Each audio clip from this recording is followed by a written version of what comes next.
একটা মেয়ে ধর্ষিতা হয়েছে, এজন্য ইসলাম দিয়ে যদি আইন কায়েম করা হয় 24 ঘন্টার আলটিমেটামে সব বিচার হয়ে যাবে, যেরকম ঠিক কিনা? আর কোন ধর্ষক বাংলার জমিনে জন্মাতো না, চিল্লায় বলো ঠিক কিনা?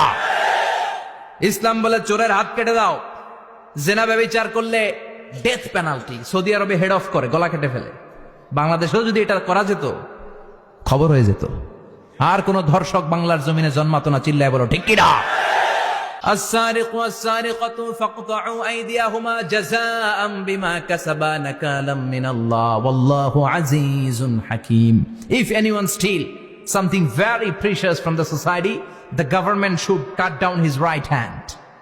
দামি কিছু চুরি করলে, এটা সাক্ষীর দ্বারা সাব্যস্ত হলে গভর্নমেন্টের উচিত তার ডান হাতটা এক কোপ মেরে কেটে দেয়া। কার কথা? বানু মাখজুমিয়া গোত্রের এক মেয়ে মদিনাতে চুরিতে ধরা পড়ল। অনেক বড় ফ্যামিলির, ডিগনিফাইড শিল্পপতির মেয়ে। সাহাবারা বলল, এই মেয়ের হাত যদি বিশ্বনবী মদিনায় কেটে দেয়, মদিনাতে তো মারামারি লেগে যাবে।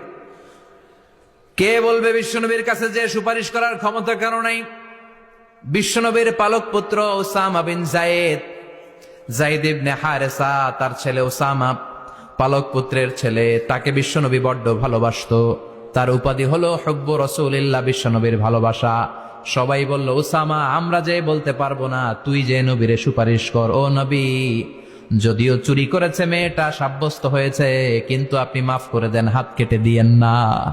ওসামা যে বলে, নবী হাত কেটে দিয়েন না। বিশ্বনবীর চেহারাটা আগুনের গোলার মতো লাল হয়ে গেল।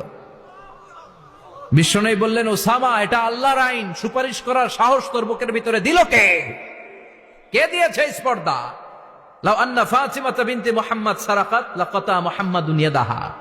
এই মেয়ে তো দূরের কথা, আমার কলিজার টুকরা, নয়নের পুটুলি, জান্নাতি নারীদের সর্দারানী আমার মেয়ে ফাতেমাও যদি চুরিতে ধরা পড়ে, আমি তলোয়ারটা বের করে ফাতেমার হাত কেটে দিতে 1 সেকেন্ডও দেরি করব না। কারণ আইনটা কার? চিল্লায় বলেন কার? এজন্য বাংলাদেশের চুরি চামারি আসানা নাই, হাজার হাজার কোটি টাকা উধাও হয়ে যায়, আসানা নাই। যারা এই চুরি করবে, হাত কেটে দেয়া হবে। বাইতুল মুকাররমের স্কয়ারের সামনে হাত কেটে দেয়া হবে। আর প্রতিটা চ্যানেল লাইভ ব্রডকাস্ট করবে, এটা সরাসরি সম্প্রচার। আমরা সবাই দেখবো কেমনে চোরদের হাত কাটে। এই নিয়ম যদি করে দেয়, দেশে আর চোর খুঁজে পাওয়া যাবে? কথা কন। তবে এই চোর লাউ চোর, ডাইল চোর, মুরগি চোর না, যারা 1000 কোটি টাকা মেরে দেয়।